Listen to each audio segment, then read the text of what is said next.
Welcome to my classroom চ্যানেলে তোমাদের সবাইকে স্বাগত। আজ আমরা পড়ব class 7 lesson 12 my diary by Anne Frank, unit 3।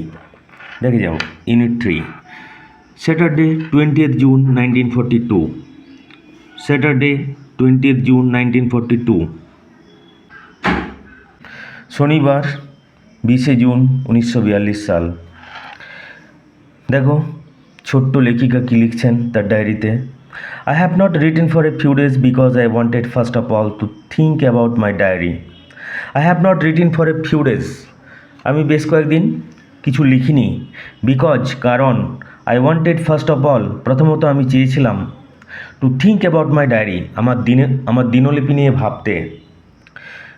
ছোট্ট লেখিকা বেশ কয়েকদিন কিছু লেখেননি, তার কারণ তিনি তার ডায়েরি নিয়ে কিছু ভাবতে চেয়েছিলেন। কি ভাবতে চেয়েছিলেন? It's an odd idea for someone like me to keep a diary, not only because I have never done so before, but because it seems to me that neither I nor for that matter anyone else will be interested in the unbosomings of a 13-year-old school girl. দেখো কি বলছে, লম্বা sentence. It's an odd idea, এটা একটা বেশ বেমানান, এটা খুবই বেমানান লাগবে। ফর সামওয়ান লাইক মি, আমার মতো একজন, টু কিপ এ ডায়েরি, যে আমার মতো 13 বছরের একটা বালিকা ডায়েরি মেনটেন করছে, দিনলিপি লিখছে, এটা দেখতে বেশ অড, বেশ বেমানান লাগে। অড, স্ট্রেঞ্জ, অদ্ভুত, অর আনইউজুয়াল, যে আমার মতো একটা 13 বছরের বালিকা ডায়েরি মেনটেন করছে, এটা ভাবতেই বেশ বেমানান লাগে। নট অনলি বিকজ, শুধু এই কারণে নয়, I have never done so before, এরকম আগে আমি কখনো করিনি, অর্থাৎ আগে আমি কখনো ডায়েরি মেনটেন করিনি, দিনলিপি লিখিনি। But because it seems to me, কিন্তু তার কারণ এটা আমার কাছে মনে হয়, মনে হওয়া, ইট সিমস টু মি, এটা আমার কাছে মনে হয়, দ্যাট নিদার আই, যে না আমি, উচ্চারণ লক্ষ্য করো, নট নাইদার, উচ্চারণ নিদার, যে না আমি, nor for that matter anyone else, nor for that matter, আর না অন্য কেউ, ওই ব্যাপারে অন্য কেউ, will be interested in the unbosomings of a 13-year-old schoolgirl. Unbosomings, unfurling, to reveal one's thoughts or feelings, একজনের মনের কথা উজাড় করে বলা। দেখো আনবোজমিং সেই অর্থে ব্যবহার করা হয়েছে। আনবোজমিং ওয়ার্ডটা লক্ষ্য করো, বোজম ফ্রেন্ড মানে বেস্ট ফ্রেন্ড, কিন্তু বোজম সেই অর্থে ব্যবহার করা হয়নি। মনের কথা খুলে বলা, সেই অর্থে আনবোজমিং ব্যবহার করা হয়েছে। তাহলে দেখো পুরো মানেটা, will be interested in the unbosomings of a 13-year-old schoolgirl, 13 বছরের একটা স্কুল বালিকা, বিদ্যালয়ে পাঠরতা বালিকা তার মনের কথা খুলে বলছে। এটা কে শুনবে? এটার প্রতি কে আগ্রহ দেখাবে? দেখো এই লম্বা সেন্টেন্সটার অর্থ আরেকবার দেখো। It's an odd idea for someone like me to keep a diary, এটা একটা বেশ বেমানান লাগে যে আমার মতো একজন কেউ ডায়েরি মেনটেন করবে। নট অনলি বিকজ, শুধু এই কারণে নয়, I have never done so before, আমি এরকম আগে কখনো করিনি। But because it seems to me that neither I nor for that matter anyone else, এটা আমার কাছে মনে হয় যে না আমি আর না এই ব্যাপারে অন্য কেউ, will be interested in the unbosomings of a 13-year-old schoolgirl, 13 বছরের একটা স্কুল গার্ল তার মনের কথা খুলে বলছে, এ ব্যাপারে কেউ আগ্রহ দেখাবে, এটা আমার মনে হয় না। Still what does that matter, তথাপি তাতে কি যায় আসে? কেউ যদি ইন্টারেস্ট না দেখায় তাতে আমার কিছু যায় আসে না। আই ওয়ান্ট টু রাইট, আমি লিখতে চাই। বাট মোর দ্যান দ্যাট, তার থেকেও বেশি, I want to bring out all kinds of things that lie buried deep in my heart, আমি সেই সমস্ত জিনিস লিখতে চাই, প্রকাশ করতে চাই, যেগুলো আমার হৃদয়ের গভীরে লুকিয়ে রয়েছে। বারিড, উচ্চারণ লক্ষ্য করো, বিউরি থেকে আসছে বারিড, নট বিউরিড, উচ্চারণ হচ্ছে বারিড, বাড়ি, BURY, উচ্চারণ বিউরি নয়, সরি, বাড়ি, তার থেকে বারিড। বাড়ি কথার অর্থ হচ্ছে কাউকে কবর দেওয়া, সমাহিত করা। তো এখানে বারিড কিন্তু সেই অর্থে ব্যবহার করা হয়নি, বারিড লুকিয়ে রয়েছে, আমার হৃদয়ের গভীরে লুকিয়ে রয়েছে যে সমস্ত জিনিস, যে সমস্ত কথা, চিন্তাভাবনা, সেগুলো আমি সব প্রকাশ করতে চাই, সেগুলো সব আমি আমার ডায়েরিতে লিখতে চাই। সেন্টেন্সটা আরেকবার দেখো, আই ওয়ান্ট টু রাইট, আমি লিখতে চাই, বাট মোর দেন দ্যাট, তার থেকেও বেশি, I want to bring out all kinds of things that lie buried deep in my heart, সেই সমস্ত জিনিস আমি প্রকাশ করতে চাই। ব্রিং আউট, প্রকাশ করা, পাবলিশ, যেগুলো আমার হৃদয়ের গভীরে লুকিয়ে রয়েছে। There is a saying that paper is more patient than man, একটা কথা আছে যে paper is more patient than man, এটা এই খুদে লেখিকা অ্যান ফ্র্যাঙ্কের একটা বিখ্যাত কথা। Paper is more patient than man, কাগজ মানুষের থেকে বেশি ধৈর্যশীল। পেশেন্ট, দেখো কী অর্থে ব্যবহার করা হয়েছে। পেশেন্ট একটা অর্থ রোগী অর্থে ব্যবহার করা হয়, কিন্তু এখানে ধৈর্যশীল। Paper is more patient than man, কাগজ মানুষের থেকে বেশি ধৈর্যশীল। It came back to me on one of my slightly melancholy days. Came back to me, that mean it occur to me, আমার মনে হয়েছিল, on one of my slightly melancholy days, সেই ঈষৎ বিষণ্ণ দিনগুলোর কোনো একটা দিনে আমার মনে হয়েছিল, মেলাঙ্কলি স্যাডনেস, স্লাইটলি ঈষৎ হালকা, সেই ঈষৎ বিষণ্ণ দিনগুলোর কোনো একটা দিনে আমার মনে হয়েছিল, হোয়াইল আই স্যাট চিন ইন হ্যান্ড, যখন আমি গালে হাত দিয়ে বসেছিলাম, feeling too bored and limp even to make up my mind whether to go out or stay at home. Feeling too bored, খুব বিরক্তি লাগছিল, অ্যান্ড লিম্প, খুব দুর্বল লাগছিল, even to make up my mind, এত দুর্বল লাগছিল, এত বিরক্তি লাগছিল যে মনস্থির করতে পারিনি, whether to go out or stay at home, বাইরে যাব না বাড়িতেই থাকবো, স্টে এট হোম, স্টে থাকা, বাইরে যাব না বাড়িতে থাকবো, এটা মনস্থির করতে পারিনি। Yes, there is no doubt that paper is patient, হ্যাঁ এটাতে কোনো সন্দেহ নেই। দেয়ার ইজ নো ডাউট, কোনো সন্দেহ নেই, ডাউট সন্দেহ, কোনো সন্দেহ নেই, দ্যাট পেপার ইজ পেশেন্ট, কাগজ ধৈর্যশীল। And I don't intend to show this cardboard covered notebook bearing the proud name of diary to anyone. আর আমি এই কার্ডবোর্ড কাভার্ড নোটবুক, কার্ডবোর্ড দিয়ে মোড়া, কার্ডবোর্ড দিয়ে ঢাকা এই নোটবুকটা কাউকে দেখাতে চাই না, যেটাতে দিনলিপি নামটা লেখা রয়েছে, যেটাতে ডায়েরি লেখা আছে, এই ডায়েরিটা আমি কাউকে দেখাতে চাই না। ছোট্ট লেখিকা অ্যান ফ্র্যাঙ্ক তার ডায়েরি কারোর সাথে শেয়ার করতে চায় না, কাউকে দেখাতে চায় না। Unless I find a real friend, যতক্ষণ না আমি সত্যিকারের এক বন্ধু খুঁজে পাবো, বয় অর গার্ল, সেটা ছেলে হোক বা মেয়ে হোক, বালক হোক অথবা বালিকা হোক, অর্থাৎ ছেলে হোক বা মেয়ে হোক, যতক্ষণ না আমি একটা সত্যিকারের বন্ধু খুঁজে পাবো, প্রবলি নোবডি কেয়ার্স, সম্ভবত কারোর কিছু যায় আসে না। অর্থাৎ এই ডায়েরি সম্পূর্ণ প্রাইভেট থাকবে, কারোর সাথে আমি এটা শেয়ার করব না, এবং এটাই উচিত। And now I come to the root of the matter, আমি এখন রুট অফ দ্য ম্যাটার, মূল ব্যাপারে চলে আসি। The reason for my starting a diary, আমার ডায়েরি শুরু করার, আমার ডায়েরি লেখার কারণ, it is that I have no such real friend, এর কারণ হলো, ইট ইজ দ্যাট অর্থাৎ কারণ হলো, ব্যাপারটা হলো, that I have no such real friend, আমার এরকমের কোনো সত্যিকারের বন্ধু নেই। Let me put it clearly, একটু পরিষ্কার করে খোলসা করে বলা যাক।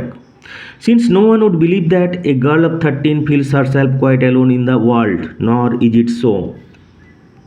Since no one would believe that, যেহেতু কেউ বিশ্বাস করবে না যে, এ গার্ল অফ 13 বছরের একটা মেয়ে, feels herself quite alone in the world, এই জগতে নিজেকে খুব একাকী মনে করে, এই জগতে নিজেকে সে খুব একাকিত্বে ভোগে, নর ইজ ইট সো, না ব্যাপারটা সেই রকম, অর্থাৎ এই ব্যাপারটা সেই রকম পুরোপুরি নয়। I have darling parents, darling dear অর্থে ব্যবহার করা হয়েছে, আমার মা বাবা আমার খুব প্রিয়। অ্যান্ড এ সিস্টার অফ 16, আমার 16 বছরের এক দিদি রয়েছে, তার নাম Margot Frank. I know about 30 people whom one might call friends, আমি 30 জন লোককে চিনি যাদেরকে বন্ধু বলা যেতে পারে। অর্থাৎ ছোট্ট লেখিকা বন্ধুহীনা নয়, আত্মীয় স্বজনহীনা নয়, তার মা বাবা খুবই প্রিয়, তার এক দিদি রয়েছে যার বয়স 16 বছর। I know about 30 people whom one might call friends, আমি 30টা লোকের কথা জানি, 30 জন লোককে জানি যাদেরকে বন্ধু বলা যেতে পারে। আই হ্যাভ রিলেশনস, আমার অনেক আত্মীয় রয়েছে। রিলেশনস এখানে রিলেটিভ অর্থে। আমার অনেক আত্মীয় রয়েছে। আন্টস অ্যান্ড আঙ্কেলস, কাকিমা কাকা, হু আর ডার্লিং টু, যারা খুব প্রিয়। এ গুড হোম, একটা ভালো বাড়ি রয়েছে। No, I don't seem to lack, না। I don't seem to lack anything, মনে হয় না আমার কোনো কিছুর অভাব আছে। আমার কোনো কিছু অভাব আছে মনে হয় না। I don't seem to lack, seem মনে হওয়া, ল্যাক অভাব থাকা, এই অর্থে। I don't seem to lack, মনে হয় না আমার কোনো কিছু অভাব আছে। Anything, I don't seem to lack anything, আমার কোনো কিছু অভাব আছে এরকম মনে হয় না। But it's the same with all my friends, আমার বন্ধুদের ক্ষেত্রেও একই কথা প্রযোজ্য। আমাদের বন্ধুদের ব্যাপারগুলো একই রকম। জাস্ট ফান অ্যান্ড জোকিং, তারা মজা করে, তারা জোক করে। জোক হাসির কথা বলা, নাথিং মোর, এর বেশি কিছু নয়। I can never bring my self to talk of anything outside the common round. I can never bring my self to talk of anything outside the common round. Anything outside the common round, চিরাচরিত বৃত্তের বাইরের কোনো কিছু সম্পর্কে আমি বিশেষ কিছু বলতে পারবো না। I can never bring my self to talk, আমি কথা এই ব্যাপারে কথা বলতে পারবো না। কোন ব্যাপারে? Anything outside the common round, আমার চিরাচরিত যে জগৎকে আমি জানি, যে জগতে আমি থাকি, তার বাইরের কোনো কিছু কথা আমি বলতে পারবো না। We don't seem to be able to get any closer, that is the root of the trouble. আমরা মনে হয় না যে ঘনিষ্ঠ বৃত্তের বাইরের যে জগৎ, তার সম্পর্কে বেশি ঘনিষ্ঠ, তার সম্পর্কে বিশেষ কিছু বলতে পারবো। That is the root of the trouble, সেটাই হচ্ছে সমস্যার মূল। রুট অফ দ্য ট্রাভেল, সমস্যার মূল। অর্থাৎ ছোট্ট লেখিকার একটা ক্ষুদ্র জগৎ রয়েছে, সেই জগতের বাইরে তার খুব একটা পরিচিতি নেই, সেই কথাটাই বলছে। We don't seem to be able to get any closer, সেই জগতের বাইরের আমার খুব একটা পরিচিতি নেই। That is the root of the trouble, সেটাই সমস্যার মূল। পারহ্যাপস আই ল্যাক কনফিডেন্স, হতে পারে আমার মধ্যে আত্মবিশ্বাসের অভাব রয়েছে। কনফিডেন্স, আত্মবিশ্বাস। বাট এনিওয়ে, কিন্তু যাই হোক, দেয়ার ইট ইজ, ব্যাপারটা হলো এ স্টাববর্ন ফ্যাক্ট, একটা মোদ্দা ব্যাপার। And I don't seem to be able to do anything about it, মনে হয় না এই ব্যাপারটা নিয়ে আমি বিশেষ কিছু করতে পারবো। হেন্স দিস ডায়েরি, এই জন্যই এই দিনলিপি। In order to enhance my mind's eye, আমার মনের চোখকে আরও প্রশস্ত করতে। Enhance, improve the quality of something, কোনো কিছুর গুণগত মান আরও উন্নত করা। আমার মনের চোখকে আরও উন্নত করতে, মনের চোখকে আরও প্রশস্ত করতে। The picture of the friend for hmm I have waited so long, সেই সমস্ত বন্ধুর ছবি, সেই বন্ধুর ছবি যার জন্য আমি এতদিন ধরে অপেক্ষা করে আছি। For hmm I have waited so long, যার জন্য, for hmm I have waited so long, আমি এতদিন ধরে অপেক্ষা করে আছি। I don't want to set down a series of bald facts in a diary like most people do. I don't want to set down a series of bald facts. Bald, nada nada. Plain and clear. পরিষ্কার, স্পষ্ট। অর্থাৎ কতকগুলো শুধুমাত্র পরিষ্কার ঘটনা আমি আমার ডায়েরিতে লিখতে চাই না, লাইক মোস্ট পিপল ডু, যেটা বেশিরভাগ লোক করে থাকে। অর্থাৎ ডায়েরিটাতে আমি শুধুমাত্র তথ্যবহুল করতে চাই না, ঘটনাবহুল করতে চাই না। কতকগুলো ঘটনার বিবরণ, কতকগুলো ন্যাড়া ন্যাড়া ঘটনার বিবরণ আমি তুলে ধরতে চাই না, যেটা বেশিরভাগ লোক করে থাকে। But I want this diary itself to be my friend, আমি চাই এই ডায়েরি আমার বন্ধু হয়ে উঠুক। And I shall call my friend Kitty, আমি আমার এই বন্ধুকে কিট্টি বলে ডাকবো। No one will grasp what I am talking about, কেউ বুঝতেই পারবে না আমি কী নিয়ে কথা বলছি। If I begin my letters to Kitty, যদি আমি কিট্টিকে চিঠি লেখা শুরু করি। Just out of the blue, just out of the blue, এটা হচ্ছে একটা ফ্রেজ, এর কথাটা অর্থ হচ্ছে কমপ্লিটলি আনএক্সপেক্টেড, পুরোপুরি অপ্রত্যাশিত। Just out of the blue অর্থাৎ পুরোপুরি অপ্রত্যাশিতভাবে। সো উচ্চারণ হচ্ছে albeit. So albeit unwillingly, albeit although, যদিও অনিচ্ছাকৃতভাবে। I will sit by sketching in brief the story of my life, আমি বসে বসে আমার জীবনের ছবি আঁকবো। মাই ফাদার ওয়াজ 36, আমার বাবার বয়স ছিল 36। When he married my mother, যখন তিনি আমার মাকে বিবাহ করেন। হু ওয়াজ দেন 25, তখন তার বয়স ছিল 25, অর্থাৎ তার বাবার বয়স ছিল 36 এবং তার মায়ের বয়স ছিল 25। My sister was born in 1926 in Frankfurt on Main. আমার বোনের জন্ম my sister was born in 1926 in Frankfurt on Main এই জায়গাতে 1926 সালে আমার বোনের জন্ম। I followed on June 12, 1929। তারপরে 1929 সালের 12 জুন আমি এলাম, আমার জন্ম হলো। And we emigrated to Holland in 1933। Emigrate কথার অর্থ হচ্ছে to leave a country permanently and to settle in another country. কোনো কারণে পাকাপাকি স্থায়ীভাবে কোনো দেশ ছেড়ে অন্য কোনো দেশে গিয়ে বসবাস শুরু করা, তাকে বলা হয় এমিগ্রেট। তার নাউন ফর্ম হয় এমিগ্রেশন, এখানে পাস্ট টেন্সে ব্যবহার করা হয়েছে। And we emigrated to Holland, আমরা হল্যান্ডে চলে গেলাম পাকাপাকিভাবে ইন 1933, 1933 সালে। Her my father was appointed managing director of Travies NV, একটা কোম্পানির নাম ট্রাভিস এনভি, যেখানে আমার বাবাকে ট্রাভিস এনভি এই কোম্পানির ম্যানেজিং ডিরেক্টর এই পদে নিয়োগ করা হয়েছিল।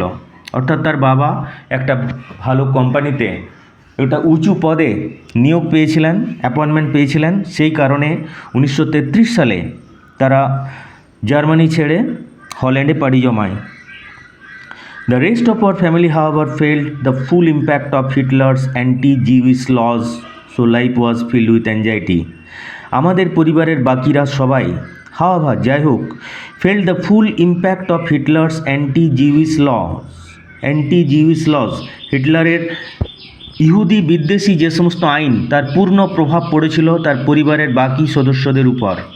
আমরা ইন্ট্রোডাকশনে আলোচনা করেছি যে ইহুদিদের প্রতি ছিল হিটলারের তীব্র বিদ্বেষ, যার কারণে পৃথিবীতে সর্ববৃহৎ নরহত্যা সংগঠিত হয়েছিল। তার এই ইহুদি বিদ্বেষের কারণে হিটলারের এই ইহুদি বিদ্বেষের কারণে প্রায় 60 লক্ষ ইহুদিকে নির্মমভাবে হত্যা করা হয়েছিল। আমরা ইন্ট্রোডাকশনে এটা নিয়ে আলোচনা করেছি। সেই কথাটাই ছোট্ট লেখিকা বলছেন, the rest of our family however felt the full impact of Hitler's anti-Jewish laws, so life was filled with anxiety.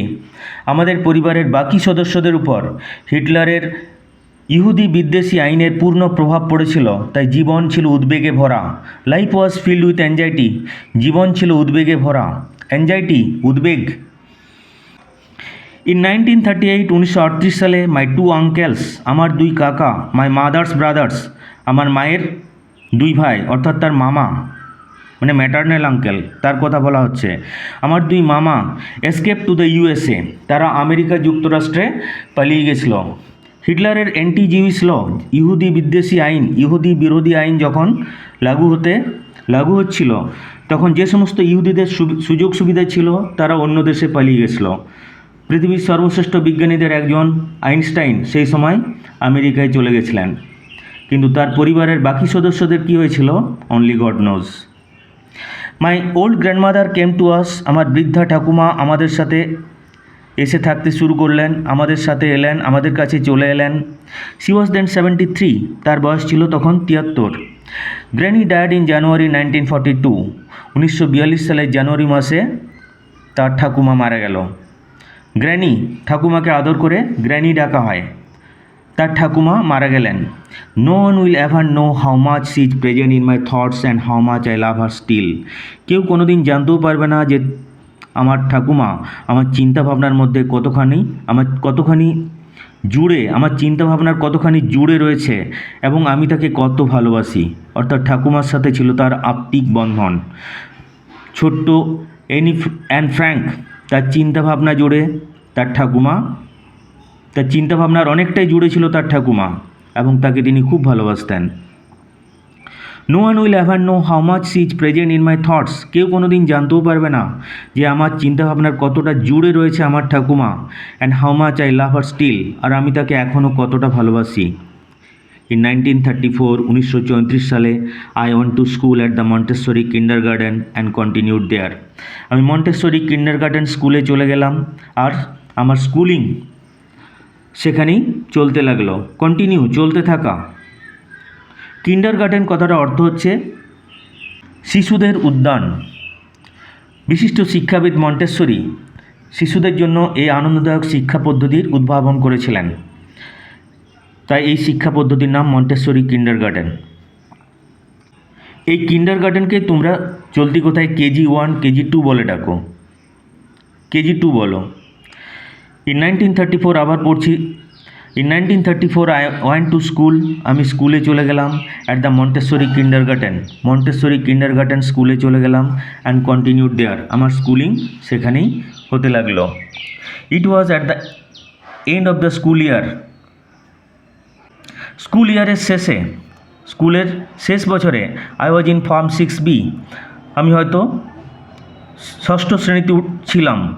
6B হতে পারে 6B, বি সেকশন, মানে ষষ্ঠ শ্রেণীর বি সেকশনে ছিলাম।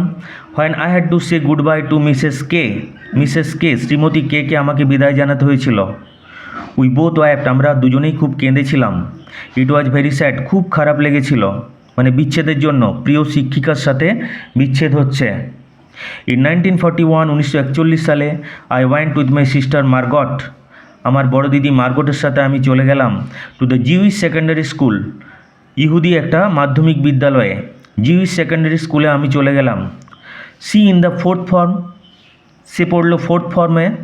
And I into the first, আর আমি প্রথম।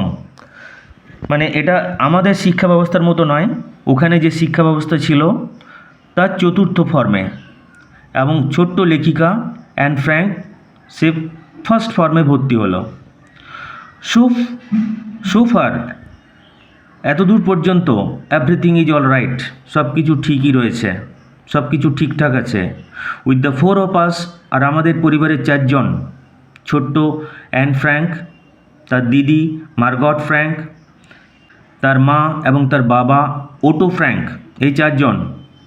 And here I come to the present day, আর আমি আজকের দিনে চলে এলাম। এই যে ছোট্ট অংশটা আমরা পড়লাম, এটা হচ্ছে তার সিক্রেট অ্যানেক্স, গুপ্ত কক্ষে লুকিয়ে থাকার ঠিক আগের অভিজ্ঞতা। এরপর শুরু হবে তার বিভীষিকাময় জীবন, যেটা আমরা কমেন্টে লিঙ্ক দিয়ে দেবো, তোমরা সেটা ডাউনলোড করে পড়তে পারো। অথবা তোমরা বইটা, এটা একটা অসাধারণ বই, তোমরা বইটা কিনেও নিতে পারো, কিনে নিয়ে পড়তে পারো, এবং অবশ্যই পড়ে নিও। অসাধারণ জনপ্রিয় একটি বই, আমরা আবার বলেছি, সারা বিশ্বের প্রায় 75টি ভাষায় এই বইটি অনুদিত হয়েছে। তার মানে তুমি বুঝতে পারছো জনপ্রিয়তার মান, জনপ্রিয়তার নিরিখ, কী হারে এই বইটি জনপ্রিয় হয়েছিল। এবং ছোট্ট লেখিকা তার বইটি প্রকাশ হওয়া পর্যন্ত দেখে যেতে পারেনি। কনসেন্ট্রেশন ক্যাম্পে তার কপালে কী ঘটেছিল নোবডি নোজ, আমরাও জানি না। কেউ বলে কোনো একটা অজানা জ্বরে তার মৃত্যু হয়েছিল। আমরা কামনা করব হিটলারের মতো নরবসু যেন পৃথিবীতে না আসে, পৃথিবীটা আরও সুস্থ, সুন্দর এবং সুস্থ লোকেদের জন্য আরও উপভোগ্য হয়, পৃথিবীটা যেন ভালো মানুষের বাসভূমি হয়। Okay, that's all for today, thank you all.